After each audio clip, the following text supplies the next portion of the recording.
Bonsoir les amis, j'espère que vous allez bien. Je vais vous faire la guidance pour le signe du Capricorne, signe de terre, qui correspond en analogie au corps, aux genoux. Donc le je et le nous, ce qui correspond à nos relations, notre façon de se comporter avec les autres. J'espère que vous allez bien. Comme je l'expliquais dans mes guidances d'avant, non, j'en ai pas fait hier soir parce que j'étais vraiment très fatiguée avec cette pleine lune qui est assez mouvementée. Et du coup, hier soir, j'étais couchée à 20h30. J'ai pu dormir pendant 10 heures. Du coup, je suis en pleine forme pour vous faire de belles guidances ce soir. C'est ma troisième et dernière, je pense. Parce qu'il va falloir quand même que je me repose un peu après tout ça.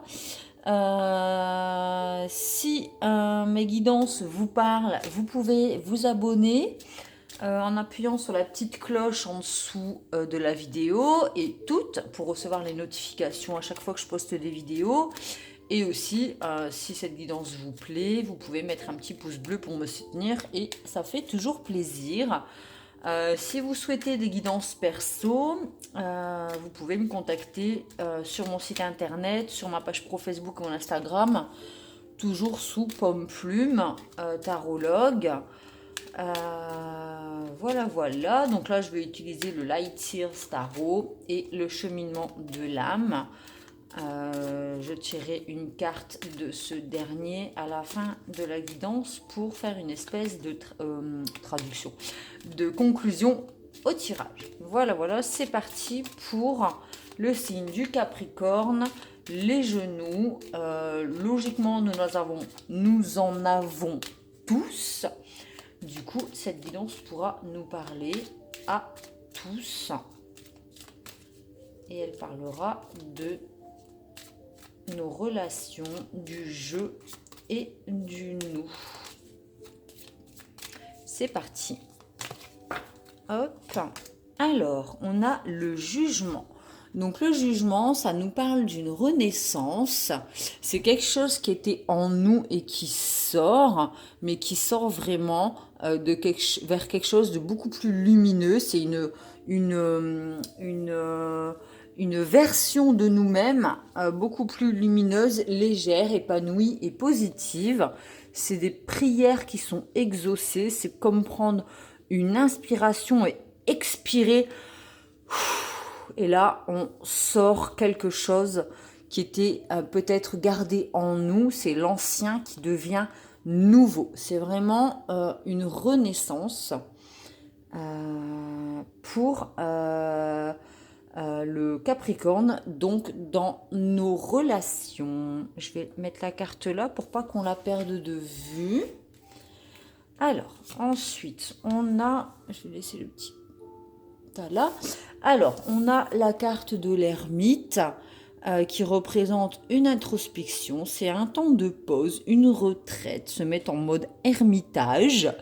Pas le fromage, mais vraiment aller faire un petit voyage au plus profond de soi pour aller chercher la petite lanterne, aller chercher la lumière dans nos parts sombres, peut-être nos blessures, et aller chercher la lumière pour pouvoir mettre en lumière ce qui était enfoui en nous. Donc comme avec la carte du jugement, vraiment, on va chercher quelque chose qui est en nous et on le fait remonter à la surface pour le mettre en lumière afin de travailler dessus.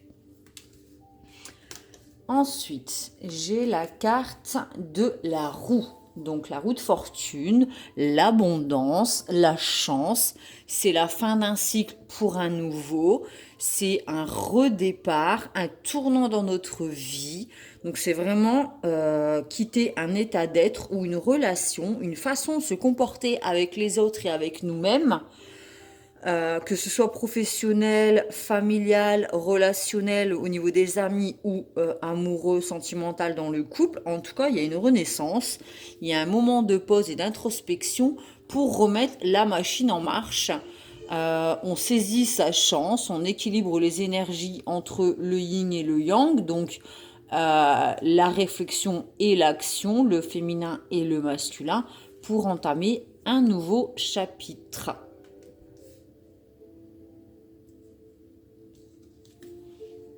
La carte de la grande prêtresse, donc elle correspond à la papesse dans les tarots de Marseille.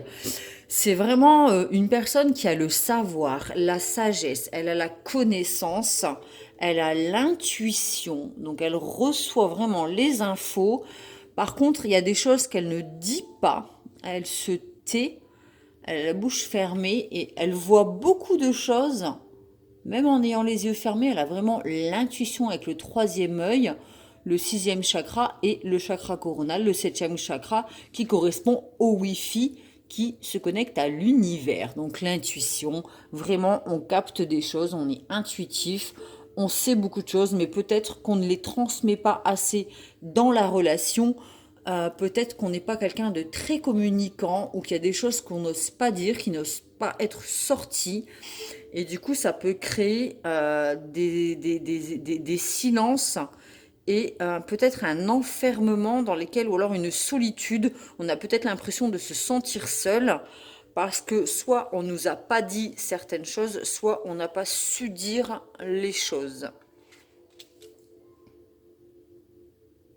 Mais c'est une renaissance. Donc il y a quand même quelque chose qui était à l'intérieur et qui sort. Donc on va peut-être se mettre à parler. Peut-être qu'on était quelqu'un de timide, peut-être au travail, peut-être aussi dans le relationnel. On gardait peut-être trop les choses dans le jeu et on ne les exploitait pas, on ne les sortait pas afin de les partager avec le nous.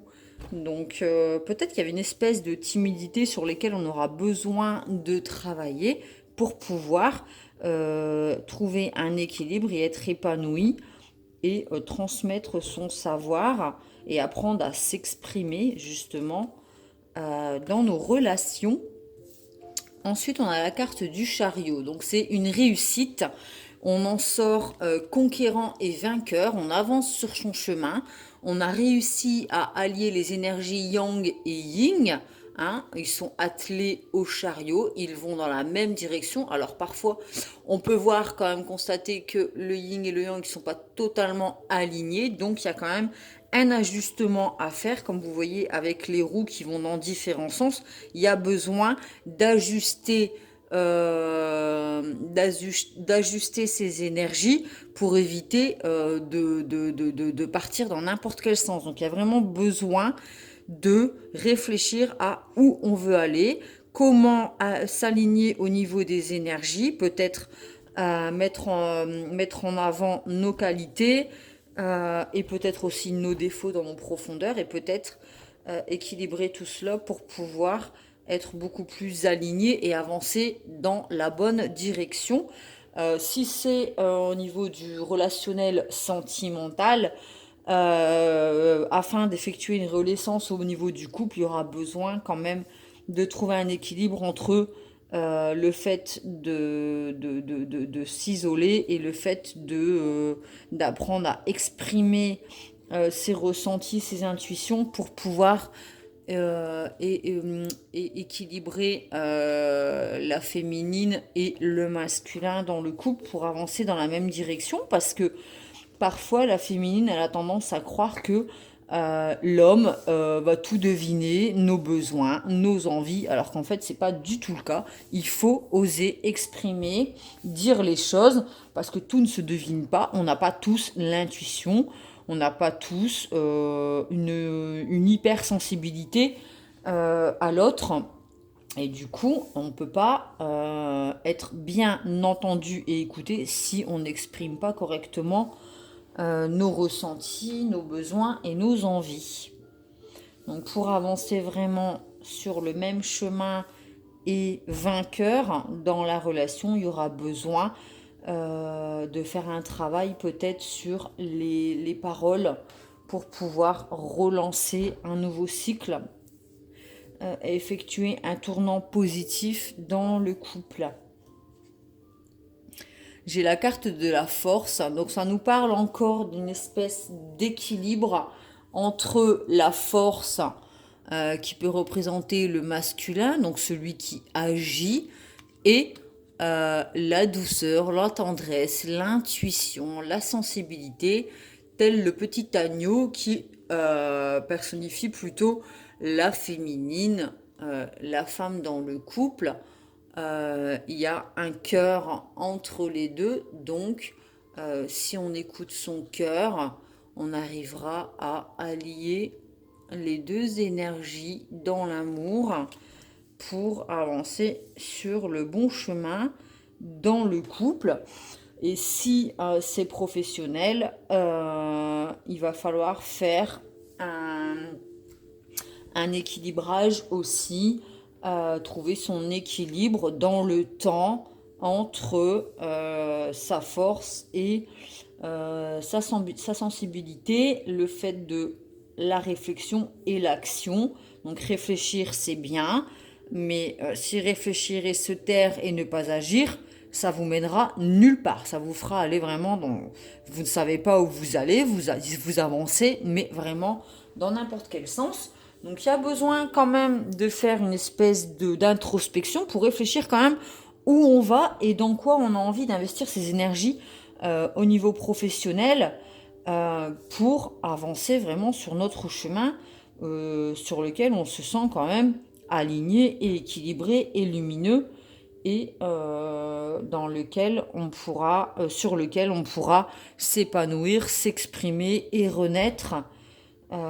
Et peut-être que si c'est sur la timidité, peut-être qu'en ayant le courage d'exprimer ses pensées, ses besoins, ses énergies, ses intuitions, en ayant la force et le courage de travailler dessus, on pourra avancer et sereinement et conquérant en étant beaucoup plus fort au niveau professionnel.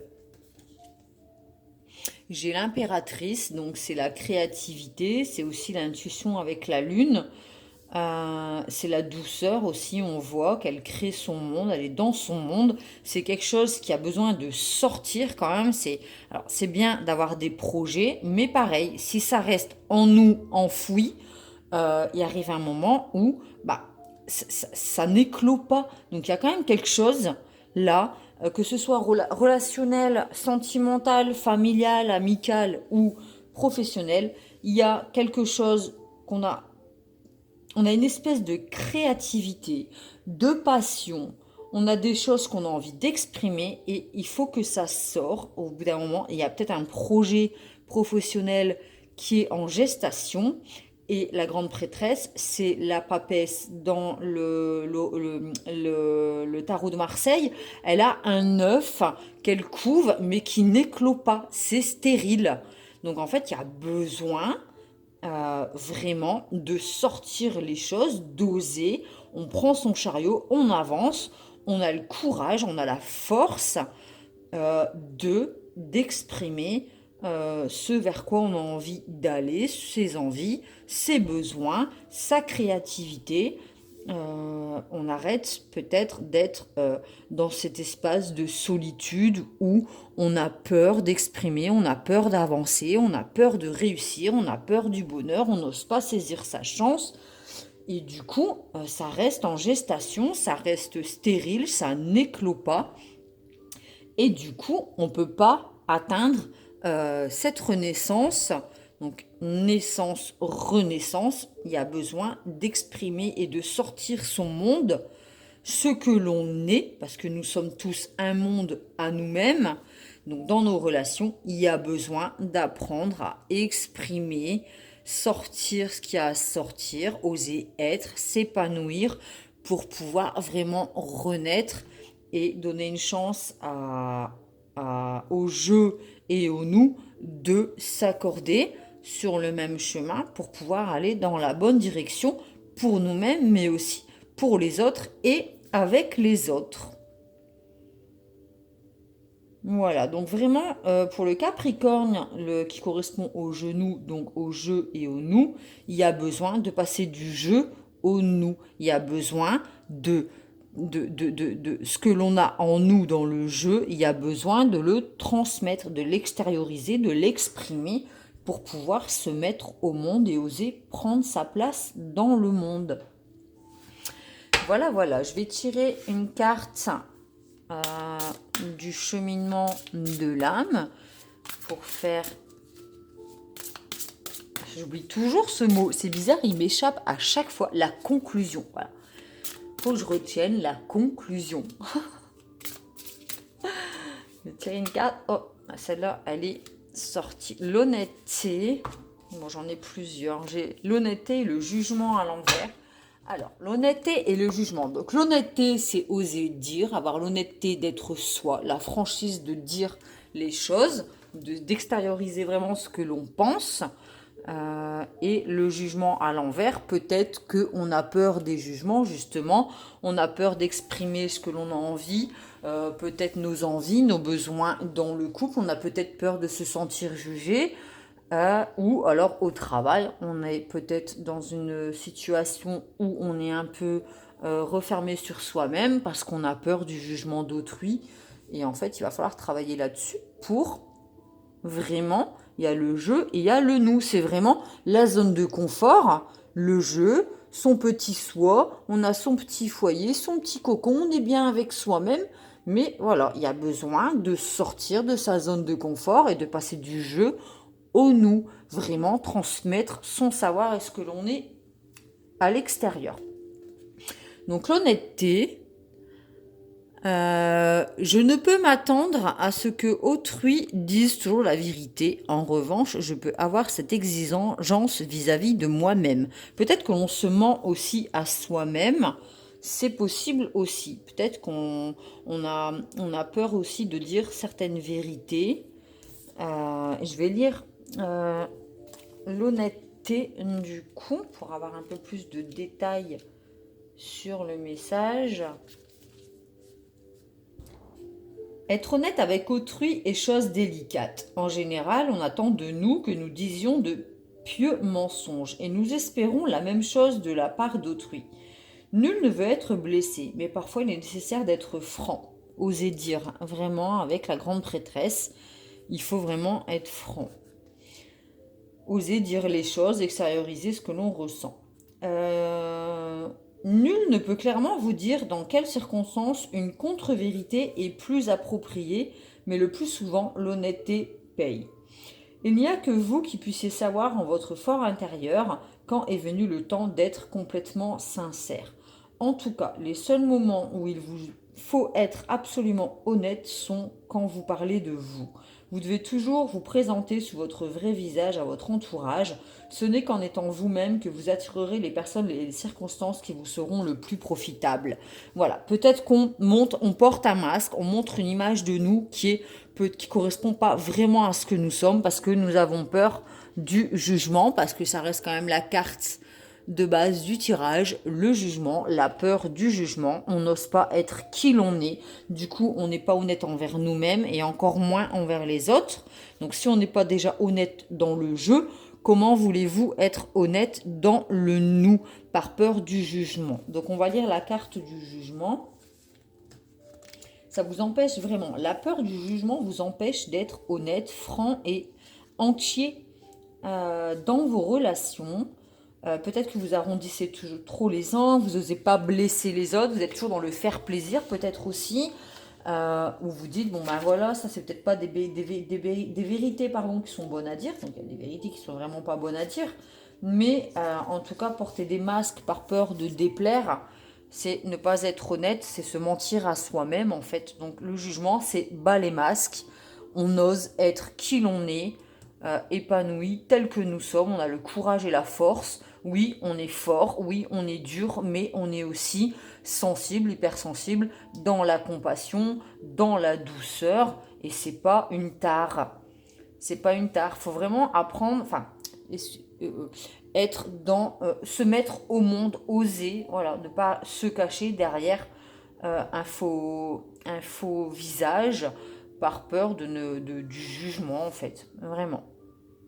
Et c'est en s'alignant entre ce que l'on est à l'intérieur et ce que l'on est à l'extérieur, ce que le montre, qu'on pourra avancer sur son chemin de la renaissance. Donc le jugement, je comprends que chacun a un chemin et des défis uniques. Nous sommes tous esprits, nous sommes tous pareils. Seuls les rôles que nous avons choisi de jouer sur Terre nous différencient. La plus grande leçon que vous avez choisi d'apprendre est d'aimer. Il y a de nombreuses situations sur le plan physique qu'il est possible d'expérimenter, mais la leçon principale à retenir est que l'on peut transcender ses illusions et se voir en tout un chacun. Chaque âme a choisi un certain nombre de difficultés et votre tâche n'est pas de juger la manière dont elle surmonte ces obstacles, mais de l'aider à y parvenir. L'esprit vous a accordé les outils que sont la compassion, donc là c'est avec le petit agneau, et l'empathie pour vous aider à vous mettre à la place de ceux qui paraissent différents. L'ego vous a enseigné qu'en faisant de l'autre quelqu'un d'inférieur ou d'insignifiant, vous vous sentez grandi. C'est une illusion. En rabaissant autrui, ne fait que se rabaisser.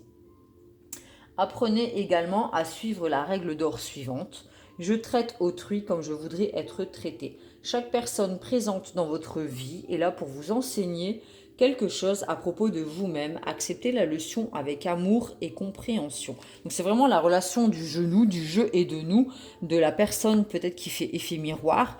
Mais là, j'ai plus l'impression que c'est pas nous qui sommes dans le jugement, ou alors on se juge vraiment soi-même et on s'empêche d'être ce que nous sommes par peur de jugement, parce que nous-mêmes, on se juge peut-être de trop sensible, trop faible, qu'on n'a pas suffisamment de force pour affronter le monde extérieur tel que nous sommes.